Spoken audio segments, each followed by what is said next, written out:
Ada yang paling aku khawatirkan dari kalian ketimbang Dajjal. Beliau kemudian ditanya, apa itu wahai Rasulullah?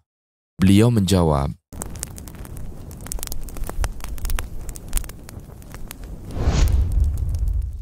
Assalamualaikum warahmatullahi wabarakatuh. Sahabat beriman yang dirahmati Allah Subhanahu wa Ta'ala. Dajjal disebut sebagai makhluk yang menimbulkan bencana besar di tengah umat manusia. Namun ada satu makhluk yang bencananya lebih berbahaya daripada Dajjal, dan hal ini menjadi kekhawatiran Rasulullah. Kekhawatiran Rasulullah perihal makhluk tersebut diceritakan Imam Al-Ghazali dalam kitab Bidayatul Hidayah. Saat itu, Imam Al-Ghazali menerangkan tentang kelompok orang yang menuntut ilmu. Salah satu di antaranya terperdaya oleh syaitan. Kelompok tersebut termasuk golongan yang binasa, dungu, dan tertipu. Setelah itu, Imam Al-Ghazali menukil sebuah hadis yang menyebut tentang makhluk yang lebih berbahaya daripada Dajjal. Rasulullah juga bersabda, ada yang paling aku khawatirkan dari kalian ketimbang Dajjal. Beliau kemudian ditanya, apa itu wahai Rasulullah? Beliau menjawab, ulama su atau buruk.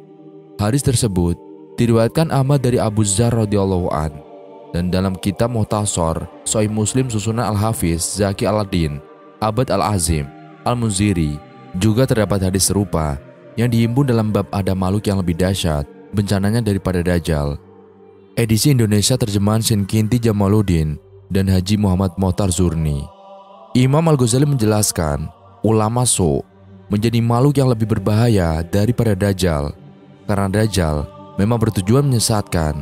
Sedangkan ulama ini, meskipun lidah dan ucapannya memalingkan manusia dari dunia, tapi amal perbuatan dan keadaannya mengajak manusia ke sana atau dunia.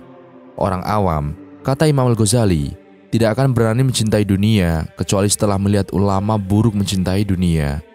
Tabiat manusia lebih terpengaruh oleh apa yang dilihat ketimbang mengikuti apa yang diucap.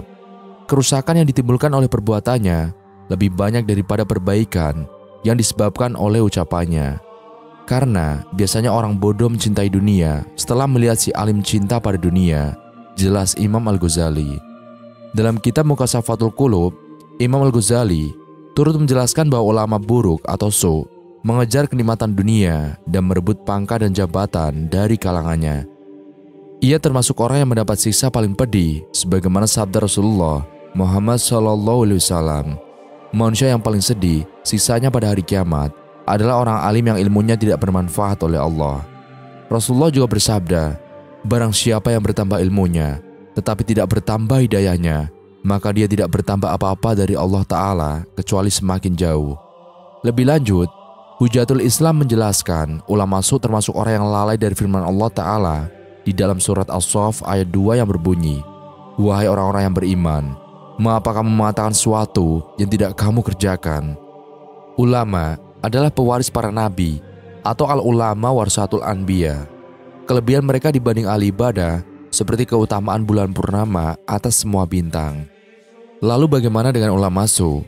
Bagaimana pandangan Islam terhadap mereka?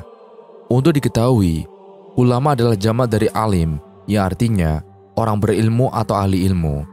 Sementara kata su merupakan masdar dari sa'a yasu'u saw'an, yang artinya buruk, jelek, dan juga jahat.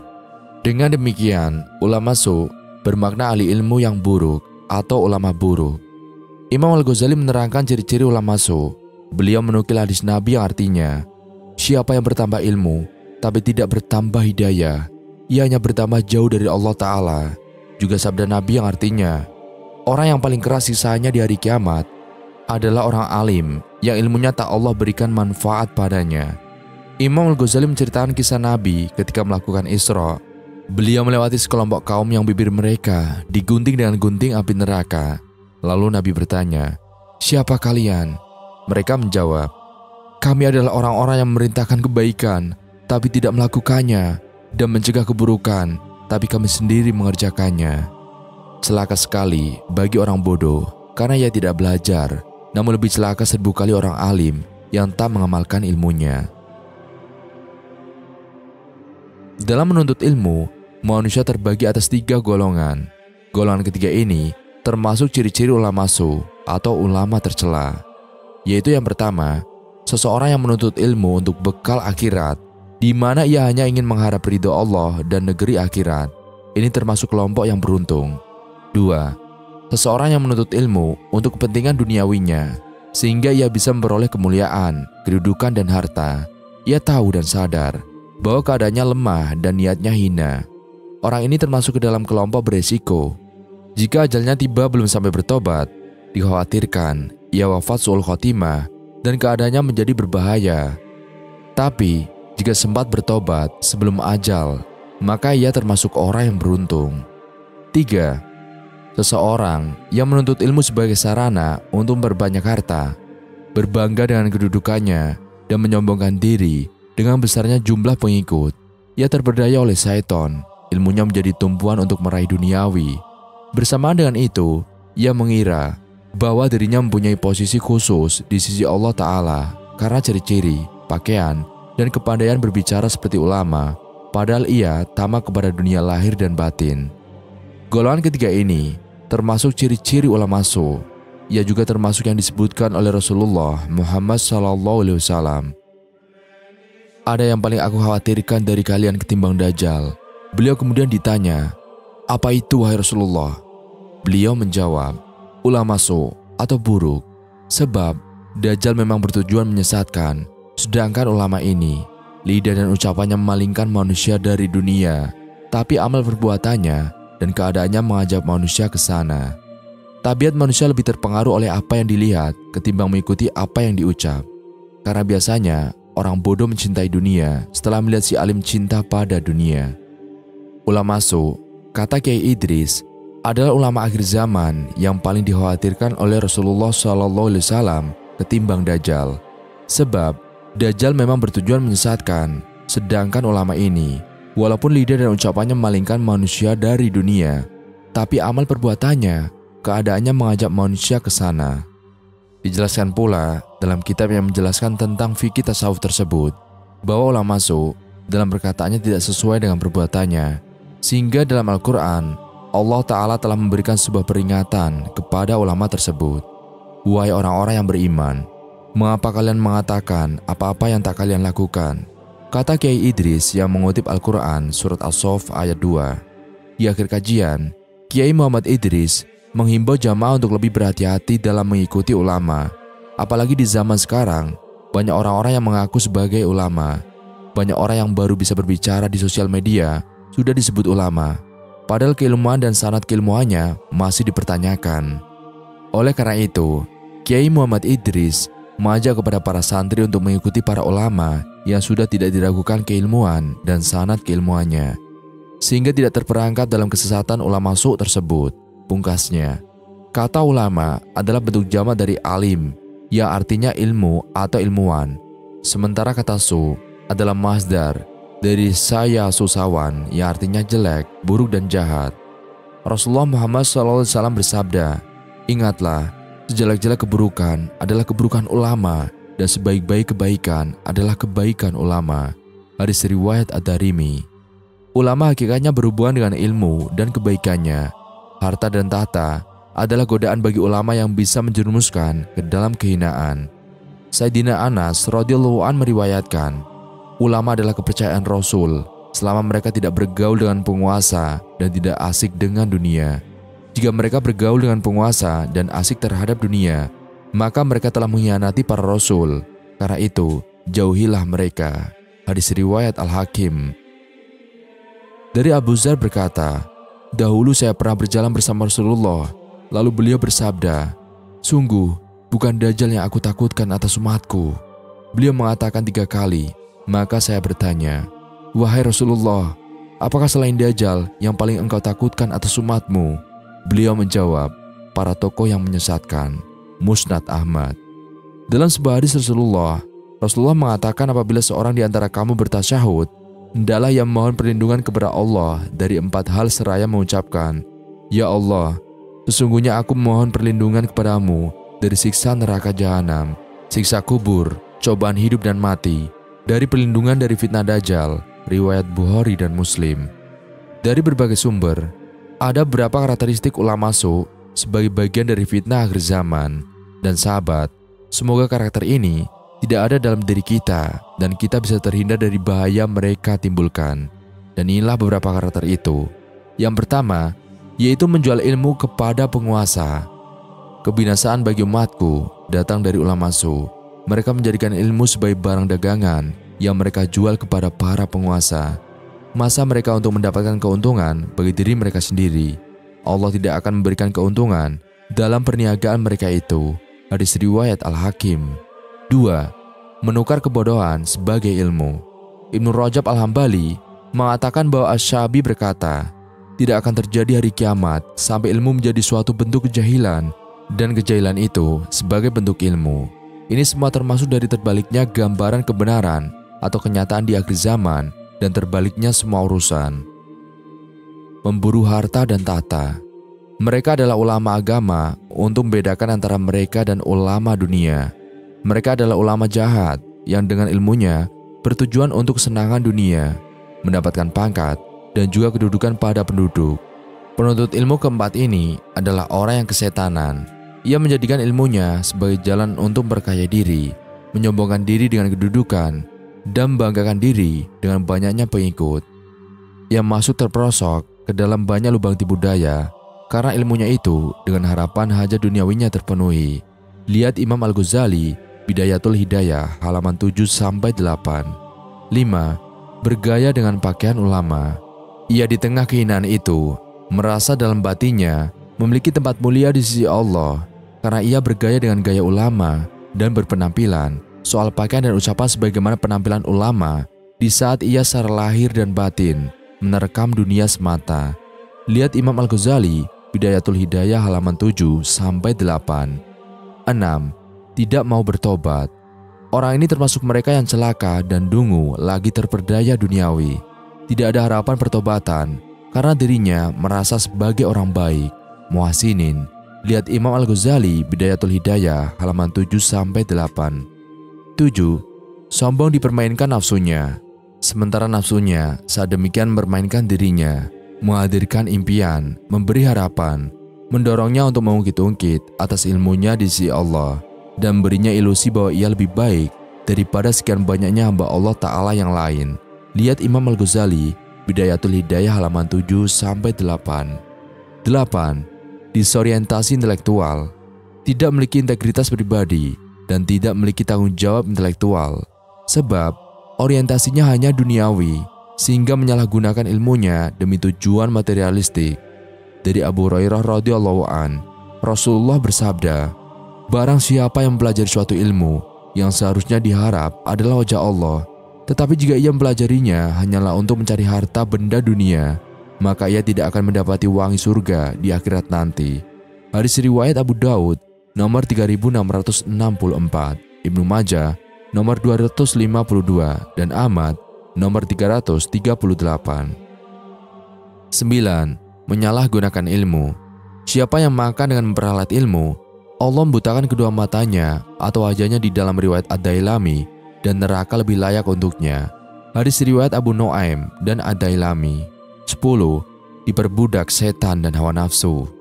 Bencana bagi umatku datang dari ulama su, yaitu ulama yang dengan ilmunya bertujuan untuk mencari kenikmatan dunia, meraih gengsi, dan juga kedudukan. Setiap orang dari mereka adalah tawanan setan. Ia telah dibinasakan oleh hawa nafsunya dan dikuasai kesengsaraannya. Siapa saja yang kondisinya demikian, maka bahayanya terhadap umat datang dari beberapa sisi. Dari sisi umat, mereka mengikuti ucapan-ucapan dan perbuatan-perbuatannya.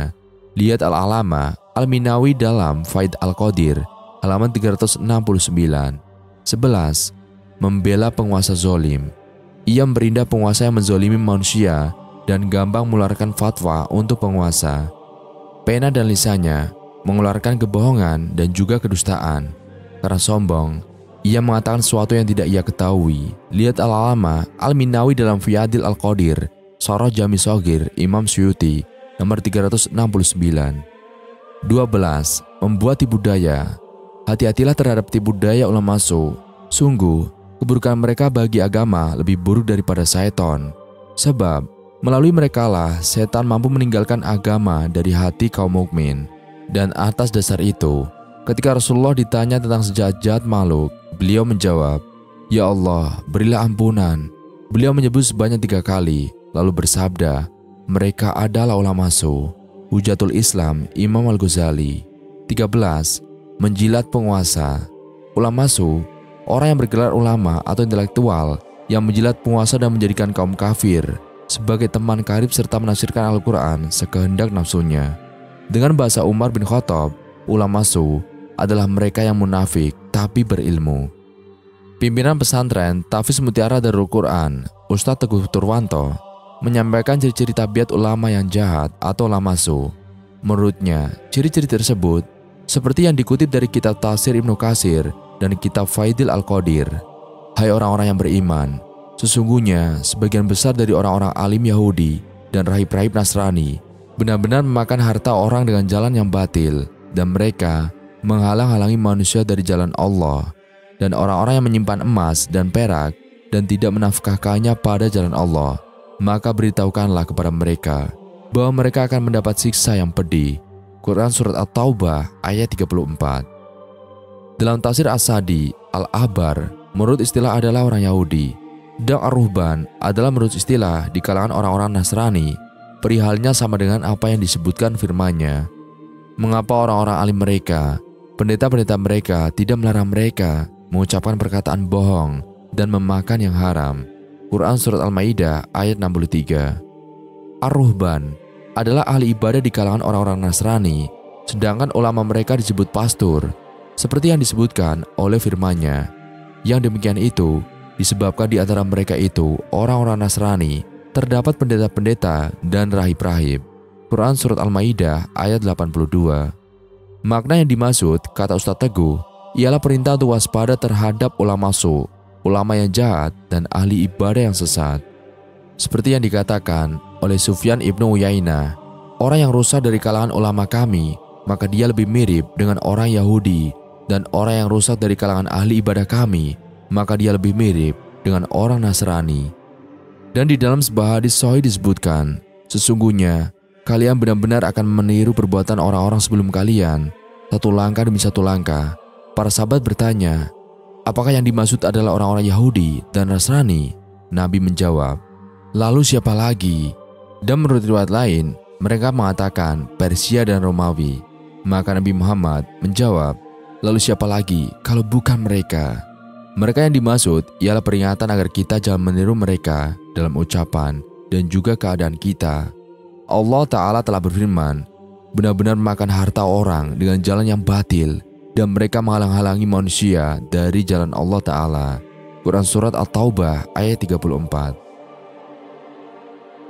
Demikian itu, karena mereka para rahib dan orang-orang alim Yahudi menukar agama mereka dengan duniawiyah, dan mereka memakan harta para pengikutnya melalui kedudukan dan juga kepemimpinan mereka, seperti yang terjadi di kalangan orang-orang alim Yahudi di masa jahiliyah. Mereka mempunyai kehormatan tersendiri, dan mereka membeberkan kepada para pengikutnya untuk membayar upeti, hadiah, serta pajak untuk kepentingan diri mereka sendiri.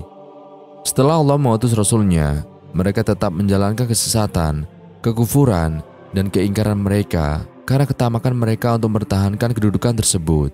Tetapi Allah memadamkannya dengan nur atau cahaya kenabian, mencabutnya dari mereka, memberi ganti mereka dengan kehinaan dan dipandang remeh, serta mereka kembali dengan membawa murka dari Allah Ta'ala. Lalu Allah Ta'ala berfirman, dan mereka menghalang-halangi manusia dari jalan Allah Ta'ala. Quran Surat At-Taubah ayat 34. Ustadz Teguh mengatakan, yakni di samping mereka memakan barang yang haram, mereka juga menghalang-halangi manusia supaya jangan mengikuti jalan yang benar, dan mencampur adukan perkara yang hak dengan perkara yang batil, lalu menampakkan di kalangan orang-orang bodohnya bahwa mereka menyeru kepada kebaikan, padahal kenyataannya tidaklah seperti apa yang mereka duga. Bahkan mereka adalah para penyeru kepada neraka, dan kelak di hari kiamat mereka tidak akan mendapat pertolongan. Al-Alamah Al-Minawi dalam Faidil Al-Qadir, Sarah Jamir Shokir dari Imam Suyuti mengatakan, bencana bagi umatku datang dari ulama su, yaitu ulama yang dengan ilmunya bertujuan mencari kenikmatan dunia, meraih gengsi, dan juga kedudukan. Setiap orang dari mereka adalah tawanan syaitan Ia telah dibinasakan oleh hawa nafsunya dan dikuasai oleh kesengsaraannya. Siapa saja yang kondisinya demikian, maka bahayanya terhadap umat datang dari beberapa sisi. Dari sisi umat, mereka mengikuti ucapan dan perbuatan-perbuatannya. Ia memperindah penguasa yang menzalimi manusia dan gampang mengeluarkan fatwa untuk penguasa. Pena dan lisannya akan mengeluarkan kebohongan dan juga kedustaan. Karena sombong, ia mengatakan sesuatu yang tidak ia ketahui. Faidah Al-Qadr, halaman 369. Dan ingatlah, ketika Allah mengambil janji dari orang-orang yang diberikan kitab, benar-benar kalian menerangkannya atau kebenaran kepada manusia, dan janganlah menyembunyikannya di belakang punggung mereka. Dan mereka membeli dengannya kitab-kitab itu atau dunia dengan harga sedikit. Maka buruklah apa yang mereka beli. Quran Surat Ali Imran ayat 187. Ayat ini celaan terhadap ulama ahli kitab yang tidak amanah dalam menyampaikan kebenaran karena terperdaya oleh dunia. Maka saatlah kebanyakan ahlul kitab karena kesesatan ulamanya. Ulama atau ahlul ilmi menempati posisi strategis beragama karena ilmu adalah imam dalam akidah dan amal. Allah Ta'ala berfirman, "Ketahuilah, sungguhnya tidak ada ilah yang berhak disembah kecuali Dia." Quran Surat Muhammad ayat 19. Kemudian di ayat lain, "Dan janganlah engkau mengikuti jejak apa yang engkau tidak punya ilmu padanya. Sesungguhnya pendengaran, penglihatan dan hati semuanya akan dimintai pertanggungjawaban." Quran Surat Al-Isra ayat 36. Beragama harus mengikuti ulama dalam pemahaman ad-din maupun pengalaman ilmu yang bersanad sampai kepada Rasulullah. Imam Sufyan bin Uyainah mengatakan, sanad itu bagian dari ad-din, artinya jalur ilmu tentang al-haq bagian dari ad-din. Maka hendaklah engkau melihat dari siapa engkau mengambil din kalian. Hanya saja, ulama juga diuji oleh Allah Subhanahu wa Ta'ala. Apakah mereka konsisten mengikuti ilmu mereka atau tergoda dengan hawa nafsunya dan menjadikan ilmunya untuk legitimasi hawa nafsunya? Atau mereka konsisten dengan ilmunya walaupun harus menghadapi resiko dalam menegakkan kebenaran? Sebagian ulama ada yang tergelincir dalam kesesatan karena hawa nafsu dunia. Ia menjual iman dan ilmunya untuk kepentingan dunia. Ia juga menyembunyikan kebenaran untuk menjaga posisinya di dunia, seperti yang dilakukan ahlul kitab yang tidak mau menerangkan kebenaran kenabian Nabi Muhammad karena takut ditinggalkan pengikutnya. Sedangkan sebagian ulama ada yang konsisten dengan ilmunya, berpegang teguh dengan kebenaran walaupun menghadapi resiko sisaan orang-orang kafir atau munafikin atau orang-orang zolim dari penguasa muslim. Syekh Utsaimin membagi ulama dalam konsistensi terhadap kebenaran menjadi 3 macam, yaitu ulama millah, yaitu ulama yang mengikuti kebenaran ajaran Islam. Mereka konsisten dalam dakwah tauhid, syariah, amar ma'ruf, dan nahi mungkar. Walaupun terhadap penguasa, mereka tidak mengikuti kemauan penguasa maupun publik yang berlawanan dengan Islam. Prinsipnya, mereka membimbing umat, rakyat maupun penguasa dengan Islam. Kedua, ulama ummah, yaitu ulama yang mengikuti kemauan umat. Yang penting baginya, umat senang dan puas. Mereka memberikan fatwa berdasarkan kepuasan publik, walaupun berlawanan dengan kebenaran. Hal itu karena mereka mengharapkan harta. Ketiga, ulama daulah atau syiyasha, yaitu ulama yang menjual stempel penguasa, mendukung kebatilan penguasa, dan melegitimasi penguasa, bahkan menjilat penguasa untuk mendapatkan kedudukan dan juga fasilitas dunia. Ulama yang benar adalah ulama millah yang mengikuti millah Ibrahim alaihissalam dan dengan Islam. Allah menerangkan jenis ulama yang benar dan ulama yang buruk, agar kaum muslimin bisa memilah ulama yang harus dijauhi maupun yang diikuti. Allah Ta'ala berfirman tentang ulama yang harus diikuti, "Sesungguhnya tiada lain yang takut kepada Allah adalah ulama." Quran Surat Fatir ayat 28. Ayat yang tadi menjelaskan bahwa ulama adalah yang takut kepada Allah Ta'ala. Ulama juga yang menegakkan amar ma'ruf dan nahi mungkar. Dalam ayat lain dikatakan, mereka tidak takut cercaan orang yang mencela, dan inilah baiat para sahabat kepada Rasulullah. Dan kami takut dalam dakwah dan jihad hanya kepada Allah, bukan celaan orang yang mencela. Di sisi lain, Allah menerangkan satu gambaran ulama su, yaitu yang mengikuti hawa nafsunya dan mengejar dunianya dengan ilmunya. Allah berfirman, dan bacakan kepada mereka berita orang yang kami berikan kepada mereka ayat-ayat kami. Lantas mereka melepaskan diri darinya, maka mereka dijadikan mengikuti syaitan, dan maka jadilah ia orang yang sesat. Ketahuilah, kami menghendaki niscaya kami angkat dia, akan tetapi dia lebih memilih terperosok ke bumi, lantas mengikuti hawa nafsunya. Perumpamaannya adalah seperti anjing, kau dorong mereka menjulurkan lidahnya, atau engkau tinggalkan mereka tetap menjulurkan lidahnya. Itulah perumpamaan orang-orang yang mendustakan ayat-ayat kami. Maka ceritakan kisah itu agar mereka berpikir. Quran Surat Al-A'raf ayat 175-176. Ulama su merupakan pengikut hawa nafsu, budak kekuasaan dan penguasa, hingga ambisius terhadap jabatan. Bahkan, dampak kerusakan terhadap masyarakat sangat luas dan merata. Mereka melegitimasi segala kezaliman, kesesatan dengan dalil yang dipalsukan. Oleh karena itu, umat tertipu dan melihat kezaliman sebagai sesuatu yang legal. Dan sahabat, ciri ulama su pada zaman fitnah ini semakin mudah kelihatan, yaitu mereka yang tidak jelas sikapnya terhadap kemungkaran. Padahal hal itu jelas terpampang di pelupuk mata. Misalnya membiarkan kekuatan politik yang sekarang mendukung komunitas liberal, sekulerisme, merusak tatanan ekonomi, dan mendukung dominasi asing yang sangat mengancam eksistensi negara dan bangsa. Sehingga di sini diperlukan politik Islam yang bertujuan menegakkan keadilan dan kebenaran dengan kekuatan hukum dan kekuasaan, menyelamatkan negara dari kekuasaan orang-orang kafir, munafik, fasik, yang kalau dibiarkan akan menghancurkan negara dan bangsa. Oleh karena itu, ulama Robbaniyin harus segera melakukan nahi mungkar dan taghir atau perubahan menuju yang ma'ruf. Hal itu dengan menyerahkan kekuasaan yang tunduk kepada syariah dan mau dibimbing oleh ulama milah. Di zaman fitnah ini, ulama su tanpa pada dukungan mereka, yakni lebih condong kepada orang-orang zalim, mereka juga mendukung dan melestarikan kekuasaan orang-orang zalim. Dalam hal ini, Allah Ta'ala memvonis munafik, orang yang loyalitasnya diberikan kepada orang kafir. Allah Ta'ala berfirman, berikan kabar gembira kepada orang munafik bahwa bagi mereka azab yang pedih, yaitu orang-orang menjadikan orang kafir sebagai wali. Apakah mereka mencari kekuatan kemudian di sisi orang kafir itu? Maka sungguhnya semua kemuliaan hanya milik Allah Ta'ala. Quran Surat An-Nisa ayat 138-139. Wallahu a'lam bishawab. Sekian video kali ini. Kurang lebihnya kami mohon dimaafkan. Yang benar datangnya dari Allah Subhanahu wa Ta'ala. Khilaf atau keliru datangnya dari saya pribadi. Wassalamualaikum warahmatullahi wabarakatuh.